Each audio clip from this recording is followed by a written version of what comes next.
I think I'm ready for spring already. It's wet, cold, nasty, overcast. You can't see the mountains over there on the other side of the lake.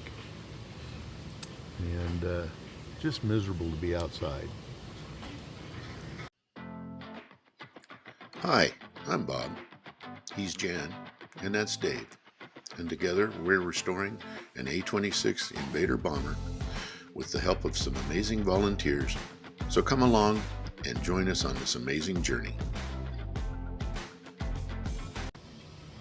Hey folks, it's Bob. Down here at the bomber hangar, getting the start of another day here. Let me show you what we've been up to. I'll turn this around. So I've been blasting exhaust headers. Found a couple of problems, and I'll show you those. But these are ready for installation.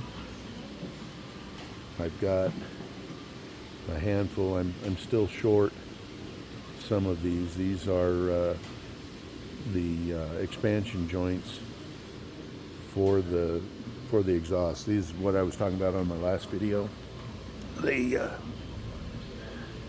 They'll go in here and allow. It's hard to do with one hand. They go in here, and that allows this pipe to operate when the engine's heating and cooling for expansion and contraction.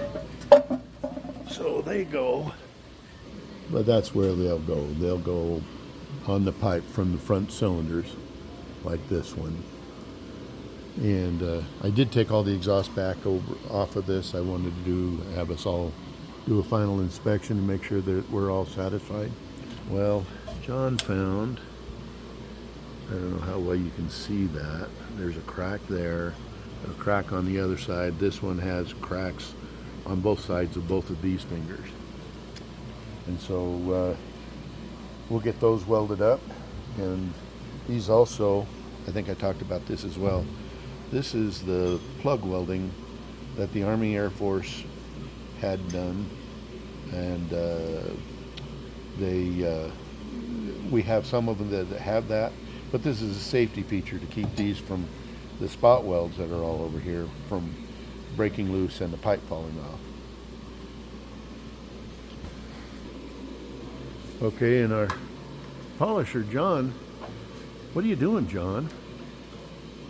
I'm cleaning squirrel goo that just left over here. When I when I cleaned these up, I failed to clean up the insides. John, why would you do that? Because it was 2 o'clock in the morning when I put them back in the box. So what he's talking about is, this one's not bad, but the goobers from the polishing compounds in his fingers. And so don't want to put them on when they've got that on there. I know they're going to get dirty, but we want to start out clean, right? Okay, we'll get some work done and I'll get back to you. We need the expansion joint. You need a clamp, a nut, bolt, and washer. And pull the plug on this.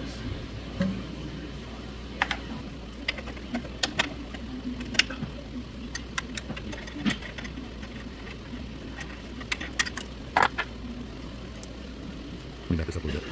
So if you notice, this is a V, and the clamp that we use has got a V notch in it. So when this gets tightened up, what that does is this band will clamp those two together and bring that in, so they'll be really tight right there.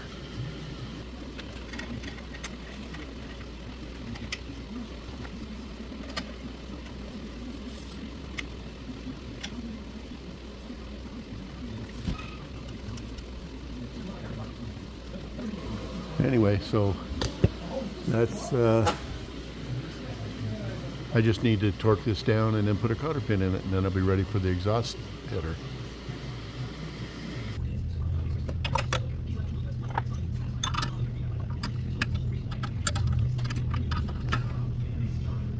I turned that so I could see the cotter pin hole.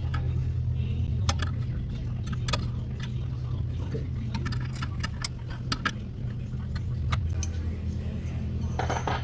All right, cotter pin.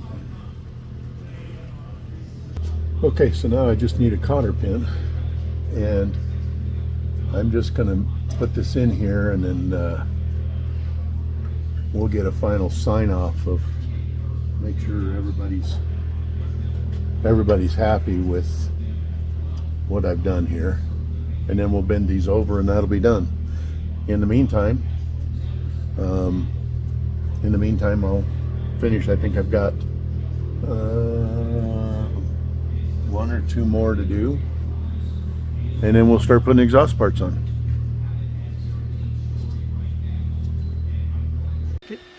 Okay, so the next step in this is to actually put the pipe on. So I've got to take these shipping plugs off of these exhausts. Oh, now there.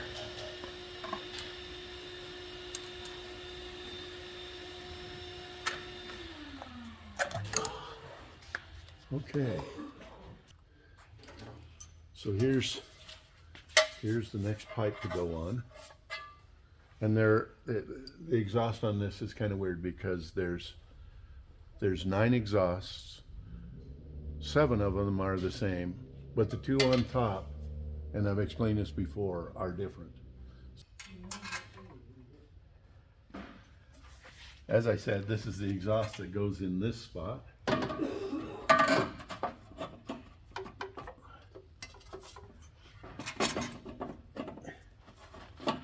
There we go. Let me get a clamp.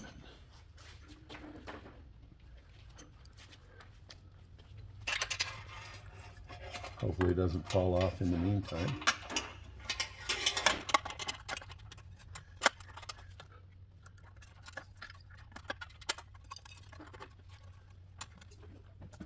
Come on.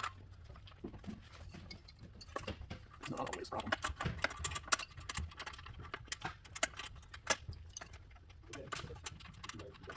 And of course it wants to cooperate in every way possible. Right? Oh, I know what the problem is. You hold that up. Got it.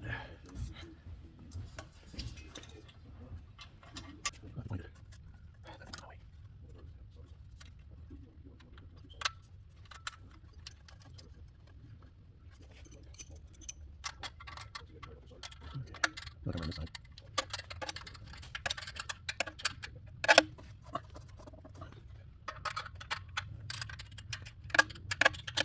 I'll do this in time lapse in order to get rid of my shaky.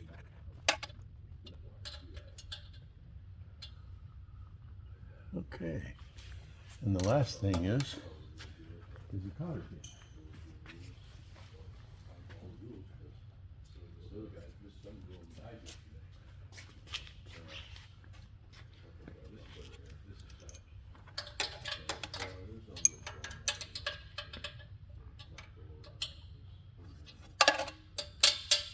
Okay, and so now that's all.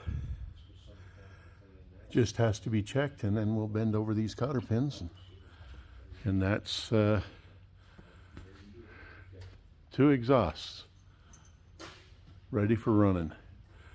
5 more to go on this side for now, and I got to do all 7 on the other side. So, okay, we'll get these installed, and then I'll get back with you. I know I've mentioned this before, but radials like to mark their territories. Let me show you what I'm talking about. John's over here. He's putting one of our expansion joints on, and he uncovered the caps. And the first thing they did, there was a gush of oil that went down there. All right, onward.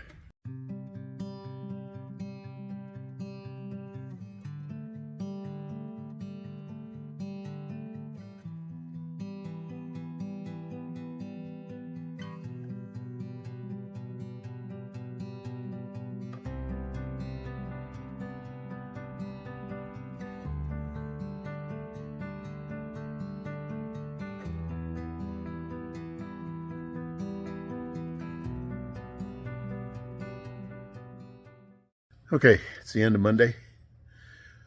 John Egbert, our airplane polisher, has been here helping me put the exhaust on. Let me show you what this looks like. So right now, I've got 5 stacks that are all put on. There's 3 there. There's another one there and another one here. I've got 2 stacks that we have out for repairing cracks on the ends of these fingers, like I was pointing out this morning. And we'll get those, and hopefully we'll have those Wednesday. I can install those. On the other engine, John's working on, we can put 4 of them. We have 4 that we can put on this engine.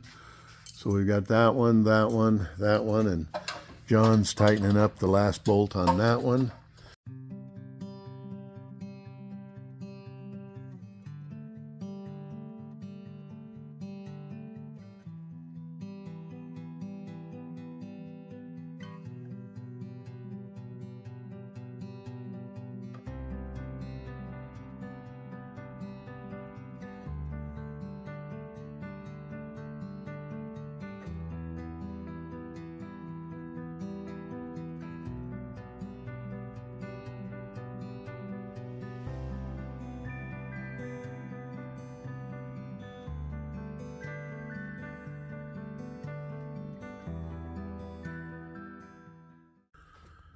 Hey folks, it's Bob down here at the hangar.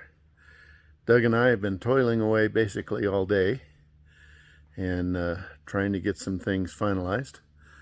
Let me climb off of this ladder and I'll show you what we did on the other side. Hold on. Okay, so on both engines, we now have, except for the very top 2, we now have all the exhaust fitted and torqued.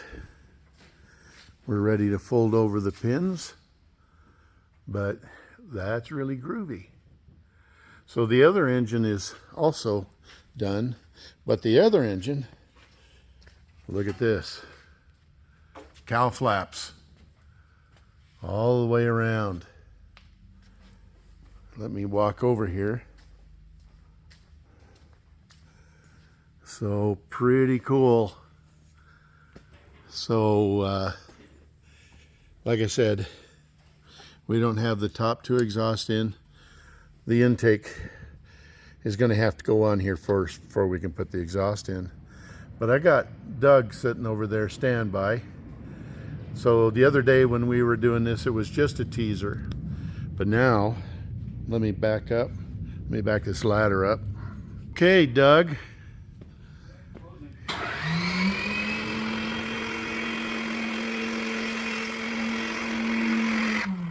I don't know, that's pretty dang cool. You want to go ahead and open them there, Doug?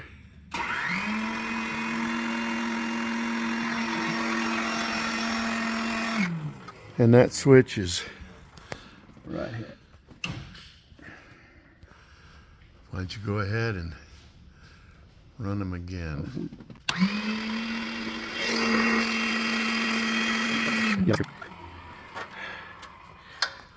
Go ahead and run them one more time there, Doug.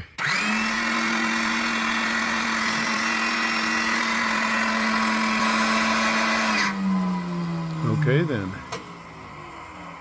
All right, that's what it looks like inside there. So this would be a setting for after you've hit the ground, got on the ground, and letting the engine cool off. And when you're climbing out, you probably wouldn't have them wide open for climb out, but anyway. So that is one more thing that's working on the airplane.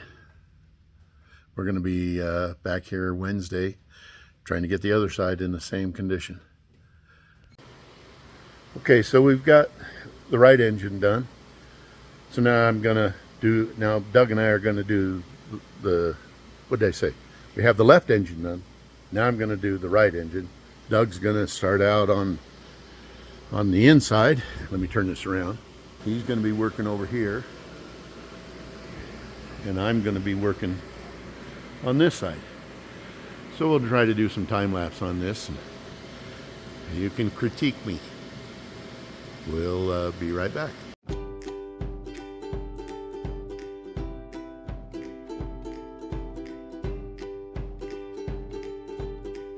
we have to adjust the length of the transmission simply by turning the screw until we get it where we want it. Once we do that, we'll bring the next cowl flap in and adjust it to this, and so forth around the end of the thing. So back to the time lapse.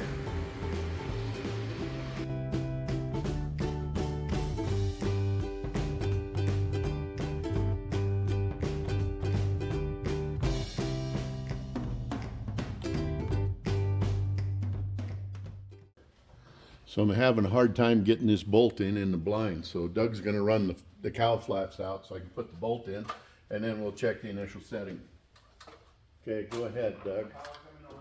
Yep. Okay.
So we ran into kind of a conundrum.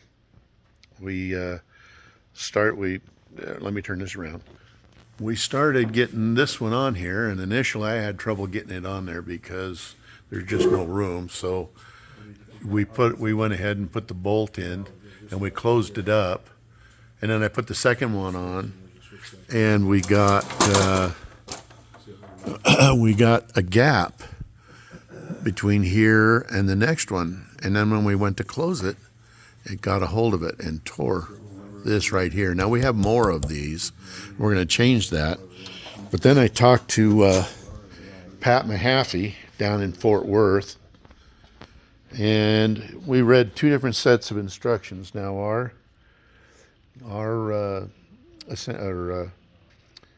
mechanics manual, they call it an erection manual, but I'm going to call it a maintenance manual, says 8 February 46, and in that it says that we should start about a 1/16 inch from the highest obstruction.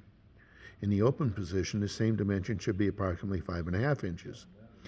Talking to Pat, in 1948, they revised the manual, 10 June of 1948, and that number should be 3 1/16.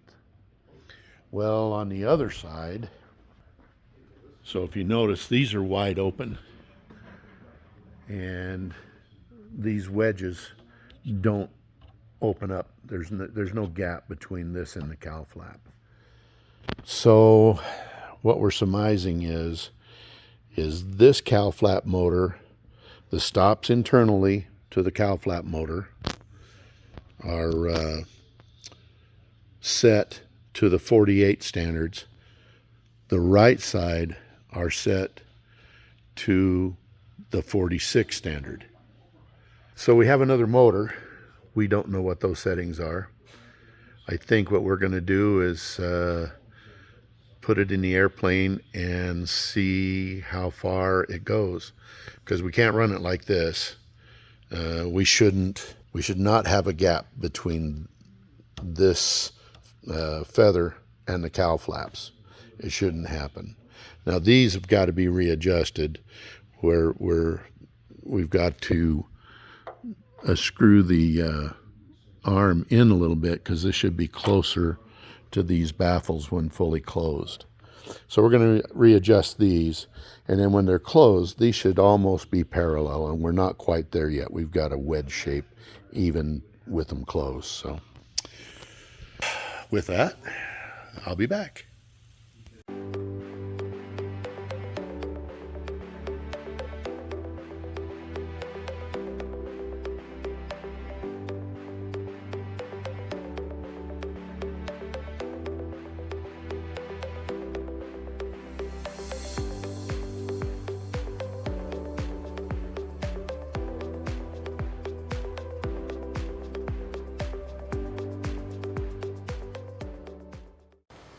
Okay, we got the old motor out, and see what this means. It's so pretty though.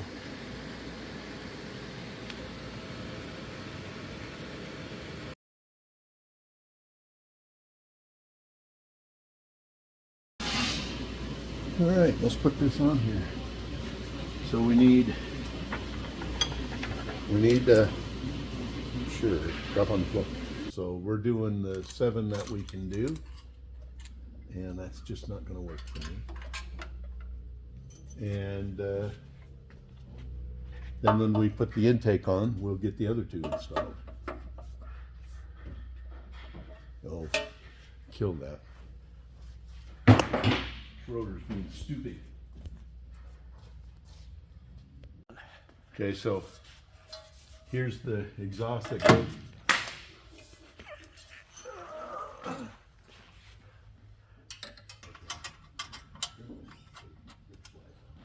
Or I can take them up, solder them together. I know they're really solid. Put 2 layers of which options are acceptable.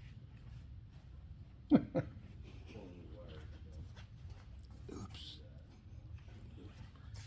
Washer disappeared on me.